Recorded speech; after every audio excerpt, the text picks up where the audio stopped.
Hello friends, welcome back to our channel. எல்லோரும் எப்படி இருக்கீங்க? எல்லோரும் நல்லா இருக்கீங்கன்னு நம்புகிறேன். நானும் நல்லா இருக்கேன்.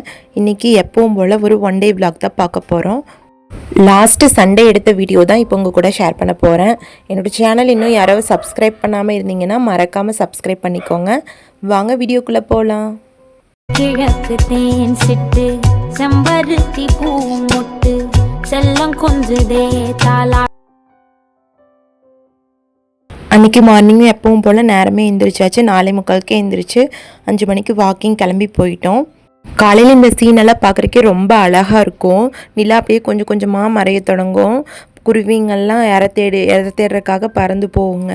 அதெல்லாம் பார்க்குறக்கே ரொம்ப அழகாக இருக்கும். நல்லா பிரிஸ்காக இருக்கும். காலையில் நேரமே எழுந்திரிச்சு வாக்கிங் போகும்போது எல்லாம் பார்த்துட்டு வேடிக்கை பார்த்துட்டு அப்படியே ஜாலியாக இருக்கும்.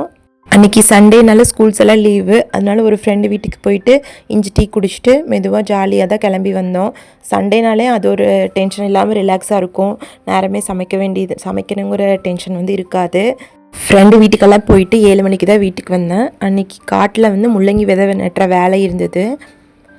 ஃப்ரெஷ் ஆகிட்டு ஃபஸ்ட்டாக சாமி கும்பிட்டுட்டு விதை நெட்டி நமஸ்தம் பண்ணி விட்டுலான்னு சொல்லிட்டு சாமி கும்பிட்றதுக்காக வந்துட்டேன். காட்டில் என்ன விதை நெட்டினாலுமே விதையை சாமி ஃபோட்டோ கிட்டே வச்சு சாமி கும்பிட்டுட்டு காலையில் பொழுது கிளம்புறதுக்குள்ளேயே போய் விதை நெட்டி நமஸ்தம் பண்ணி விட்டு வந்துடுவோம். எந்த விதை நெட்டினாலும் அப்படி தான் பண்ணுவோம். இன்றைக்கி கொஞ்சம் லேட் ஆயிடுச்சு, விடிஞ்சிருச்சு. அதுலேயும் முள்ளங்கி விதை பார்த்திங்கன்னா ரொம்ப குட்டி குட்டியாக தான் இருக்கும். கடுகு சைஸில் தான் இருக்கும். அது நட்டுறது ரொம்ப கஷ்டம். கொஞ்சம் மெதுவாக தான் நட்ட முடியும். ஃபாஸ்ட்டாக நட்டோம்னா 2, 3 அப்படி விழுந்துடும். அதனால் ஒவ்வொன்றா தான் நட்டணும். ரெகுலராக வர ஒரு ஆள் வருவாங்க. அப்புறம் அத்தை, நானும் 3 பேரும் தான் நட்ட போகிறோம். பாருங்கள் விதை எவ்வளோ குட்டி குட்டியாக இருக்குன்னு. நட்டுறது கொஞ்சம் கஷ்டம்தான், ஆனால் எங்களுக்கு பழகிருச்சு. இருக்கிறதுலே ரொம்ப ஃபாஸ்ட்டாக வர்ற வெள்ளாமை எதுனா முள்ளங்கி தான். ஒரு 40 நாள்லேயே நம்ம பிடுங்கறதுக்கு ஸ்டார்ட் பண்ணிடலாம். விதையுமே சீக்கிரமாகவே முளைச்சிரும். 2 நாளில் முளைச்சிரும். எப்போவுமே உழவு ஓட்டி தான் நெட்டுவோம். அந்த பாரில் நெட்டுவோம். இந்த டைம் கட்டரை போட்டு நெட்டி பார்க்கலாம் அப்படின்னு சொல்லிட்டு கட்டரை போட்டு அதுலேயே நெட்டிகிட்ருக்கோம். இன்றைக்கி பார்த்திங்கன்னா நான் வாய்ஸ் கொடுக்குற அன்றைக்கி விதை ஃபுல்லாகவே முளைச்சிருச்சு. 2 இலையே வந்தாச்சு முளைச்சி. நான் இப்போ தான் வீடியோவே எடிட் பண்ணிகிட்ருக்கிறேன். ஒரு 5-6 விதை மட்டும் நெட்டிட்டு அப்போ ஆள் கூட்டிகிட்டு விட்டுட்டு நான் சமைக்கிறதுக்கு போயிட்டேன். இப்போ அதிகமாக வெள்ளை சாப்பாடு எடுத்துக்கிறது இல்லை. நைட்டே கம்மங்கூழ் செஞ்சு வச்சுட்டு படுத்துட்டேன். அதே மாதிரி சுண்டலும் நைட்டே ஊற வச்சுட்டு படுத்துட்டேன். காலையில் எழுந்திரிச்சு அதை வேக வச்சுட்டேன். எல்லோரும் காலையிலேயே கம்மங்கூழ் மட்டும்தான் குடிப்பாங்க. அதுக்கப்புறம் மத்தியானத்துக்கு மட்டும்தான் சொல்லிட்டு கொஞ்சமாக பாவக்காய் குழம்பு மாதிரி அப்படியே வச்சுட்டேன். பாவக்காய் கட் பண்ணிவிட்டு நல்ல எண்ணெயில் வணக்கிக்கணும். பாவக்காய் நல்லா வணங்குறதுக்குள்ளேயே புளி ஊற வச்சுட்டு வெங்காயமெல்லாம் கட் பண்ணி வச்சுட்டேன். இப்போ தாளிப்புக்கு எண்ணெய் ஊற்றிட்டு கொஞ்சம் கடுகு, கடலப்பருப்பு, கருவேப்பிலை போட்டுட்டு வெங்காயத்தை போட்டு நல்லா வணக்கிக்கலாம். வெங்காயம் நல்லா வணங்கினதுக்கப்புறம் ஒரு 2 தக்காளி கட் பண்ணி வச்சுருக்கேன். தக்காளி உள்ளே சேர்த்துக்கிட்டு தக்காளி நல்லா வணங்கணும். கூடவே கொஞ்சம் உப்பு, மஞ்சத்தூள் சேர்த்து நல்லா வணக்கிட்டு அதுக்கப்புறம் நம்ம ஏற்கனவே வணக்கி வச்சுருக்க பாவக்காயும் இதில் சேர்த்து கொஞ்சம் தண்ணி சேர்த்து நல்லா மூடி போட்டு கொஞ்சம் நேரம் வேக வைக்கணும். பாவக்காய் நல்லா வேகிறதுக்குள்ளேயே எங்கள் வீட்டில் இருக்க பப்பிக்கும் பூனிக்கும் சாப்பாடு போட்டு வந்துடலான்னு சொல்லிட்டு சாப்பாடு பிணைஞ்சிட்டு கொண்டு போய் போட்டு வந்துட்டேன்.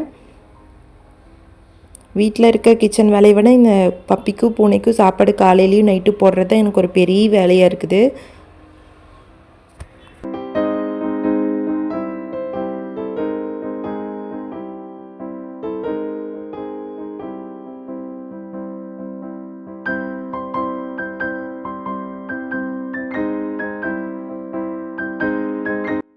சாப்பாடெல்லாம் போட்டுட்டு கொஞ்ச நேரம் அவங்க விதை நட்டுறதெல்லாம் வேடிக்கை பார்த்துட்டு வர்றதுக்குள்ளேயே பாவக்காய் நல்லா வெந்துருச்சு.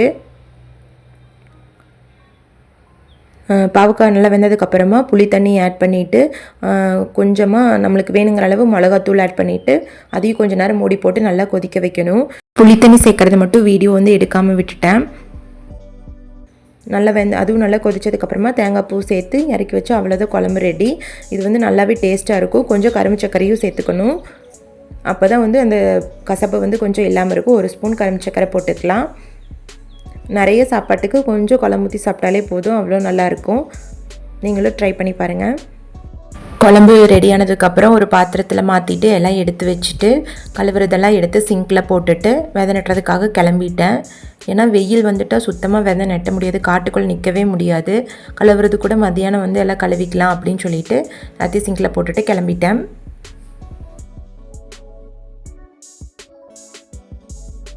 நம்ம வேலைக்கு இந்த யூனிஃபார்ம் ரொம்ப மஸ்ட்டு. சட்டையும் தலைக்கு துணியும் கண்டிப்பாக கட்டணும். விவசாயிகளோட யூனிஃபார்ம் இது தான். போட்டுட்டு கிளம்பியாச்சு.